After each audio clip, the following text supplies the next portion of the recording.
Are you tired of going home alone after a night out, or even just getting rejected over and over again at the bar or the club?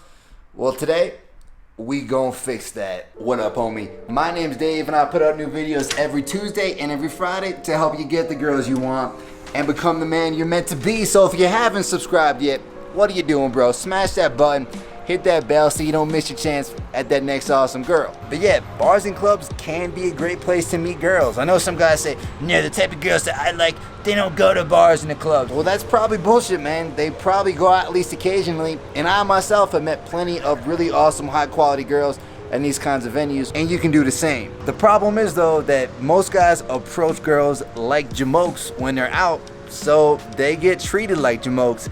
But today you're gonna learn how to navigate the nightlife scene like a man, so you can pick up girls every time you go out.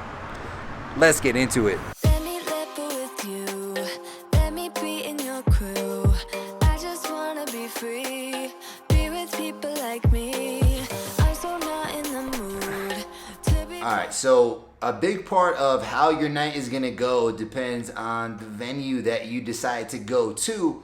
And there are really a few, really 4 different types of venues when we're talking about nightlife. The first is the college bar. This is when you're gonna get your 18 to 22, 23-year-old girls, and there's a lot of stimulation there. You know, there's loud music, people are talking, and one thing I don't really like about these venues is they're kind of cliquey, right? Like, everyone goes to the same college. They're a little cliquey. It can be a little bit hard to get yourself in there. But if you go to that college, yeah, it can work well for you. Then you got the super loud, popular clubs. They have the big dance floors, the super loud music. It's really hard to talk, but there's a lot of hot girls. Third, you got the chill bars. So these are kind of like the dive bars, or even the neighborhood bars. Just any type of bar that's kind of chill. Maybe it has a little bit of live music, but it's not so loud that you can't talk to people, you can't have conversations. Then you have your lounges. Now, these are usually in the bottom of a hotel, or they're somehow connected to a hotel. And usually you'll have girls who are like the 25 to 35 to 40 year age range, and the music isn't too loud, and it's pretty easy to talk to people. Now, based on what you want in a girl, that's gonna be the type of venue you should probably go with. But we're gonna bring in a quick female opinion on this one. Hey, Yuki, come here. What's up?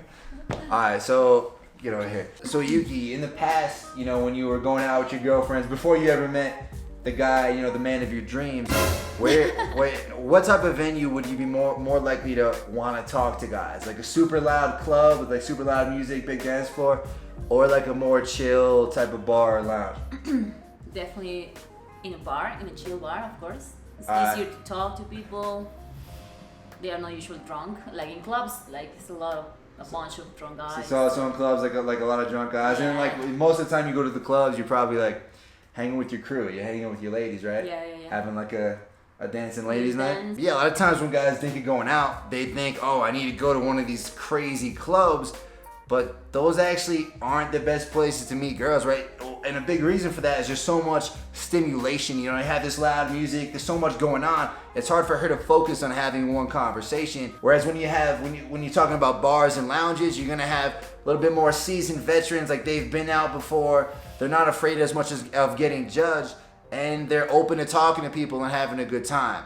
So for me, like my ideal venues, it's those chill bars, those lounges, and occasionally I would go to those big clubs, and sure, I'd meet some girls there, but the bars and lounges were really kind of like my forte, and that's what I recommend for you too.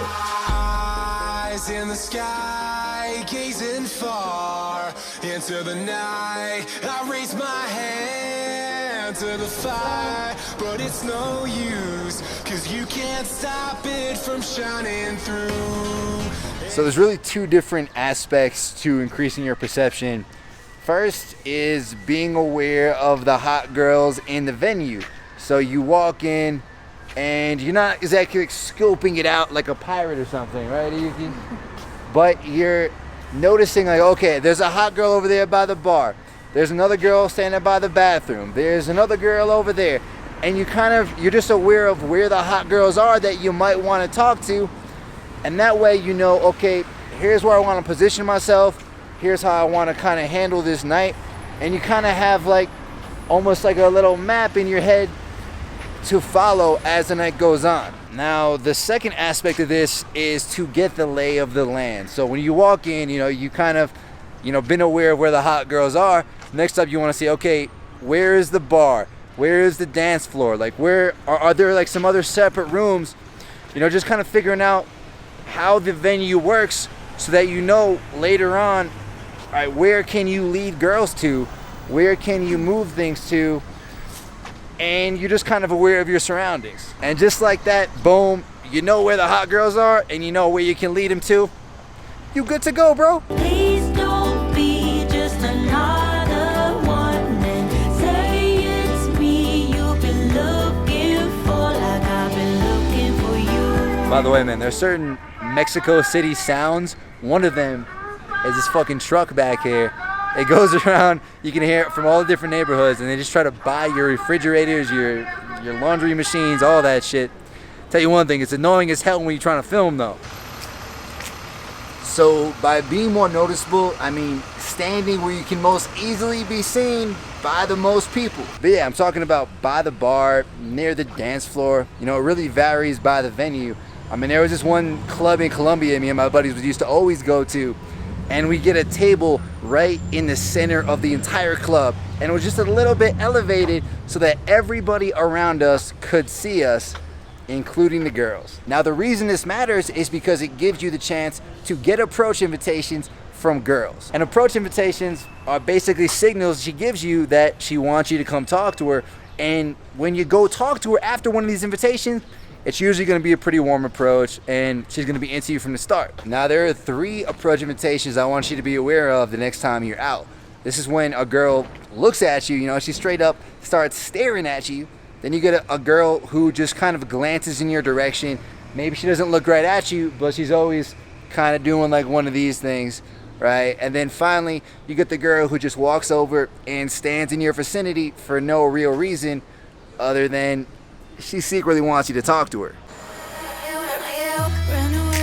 Run away, and I know I'm right now. But yeah, man, it's frustrating because just like a month or two ago, I was benching like 245s, no problem.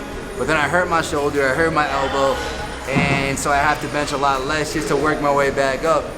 These injuries suck, but I'm still gonna go for it anyway.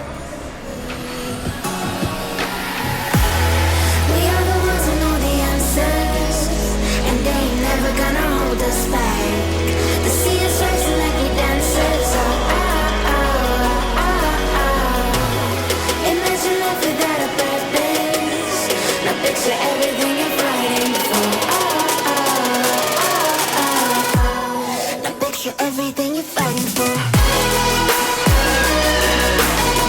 Yuki is about to attempt her first real pull-up. Are you ready, Yuki? Yeah, I'm ready. Let's do it. You got it, Yuki.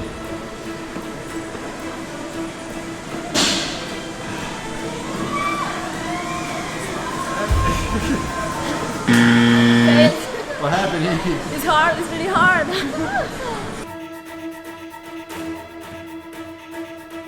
Going for it again. You ready? I'm ready. Let's do it.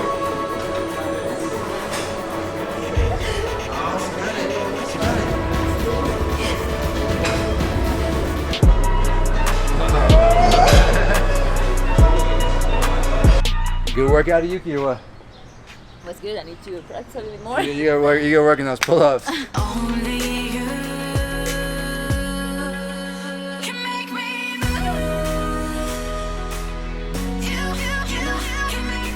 But yeah, man, once you get into the club, you get the lay of the land, you know some of the hot girls you want to talk to. Now it's time to make your moves, and what you want to start off by doing is warming up. So this is really just getting those social juices flowing. So maybe you go up, you cheers a couple of girls, you say, hey, you guys look like fun, how's your night going? And you just have some fun, short conversations, and you keep it moving. And by doing this, you rev up that social engine and you get ready to have yourself a good night. And it's a lot better than just hanging out with your buddy all night in the corner, just being like, man, when are we gonna start approaching girls? Like, when are we gonna do? That sucks. This gets you started right away. Then when you're warmed up and you're feeling good, that's when you want to make some real approaches. And a couple things you want to keep in mind for those, right? First, you're probably, fuck that guy. But first, you're probably gonna be approaching groups. So you wanna make sure you pay attention to everybody in the group and you're making eye contact with everybody. Otherwise, you're gonna just start isolating that one girl and the friends are gonna be like, fuck this guy. So yeah, you wanna keep the group engaged, especially if it's just two girls. And then you also wanna make sure you're loud and you talk slowly. That way, the girls you're talking to are gonna be able to understand what you're saying and they don't have to say what like Lil Jon. And now it's time for some post-workout gains. And it's a Saturday morning here in Mexico City. So you know what that means, Yuki? Barbacoa tacos. Barbacoa tacos. Fuck these motorcycles. I mean, these motorcycle motherfuckers. The motorcycles are sold out in Mexico City, man. I want to just beat all their asses. But yeah, every Saturday and Sunday they have barbacoa tacos here in Mexico City. And they're the bomb. For y'all who watch How to Beast, he's always talking about how good the Texas tacos are, but they're no match for this. So guys, we at the best barbacoa taco place in Condesa. What do you think of it, Yuki? It's amazing. It's really good. Shit's fire. So barbacoa is actually lamb that they cook in the ground in banana leaves for like 6 or 8 hours to really like marinate. This shit is delicious. Check it out.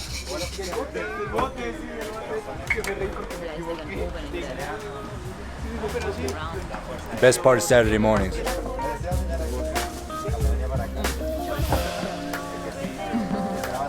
It's better than Texas.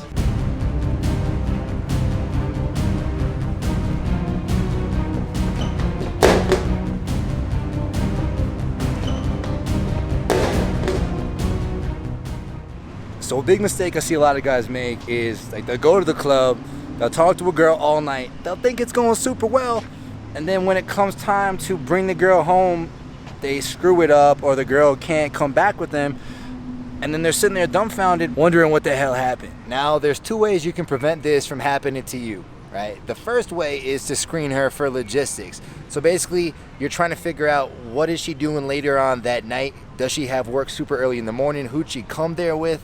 What's the deal? You know, what is her logistical situation?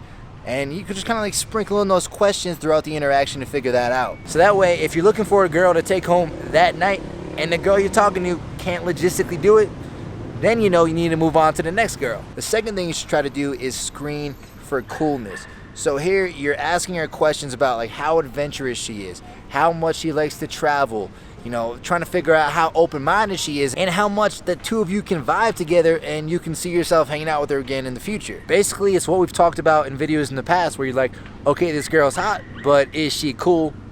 And this is you trying to figure that out. I will follow you anywhere you go. I'll follow you.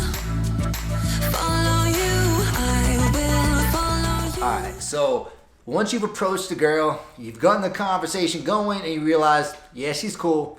Now it's time to move her. So you can take her to the bar for a drink or see if she wants to go outside and grab some fresh air or just go sit down somewhere and talk or even come back to your table if you have one or just go to a different part of the venue.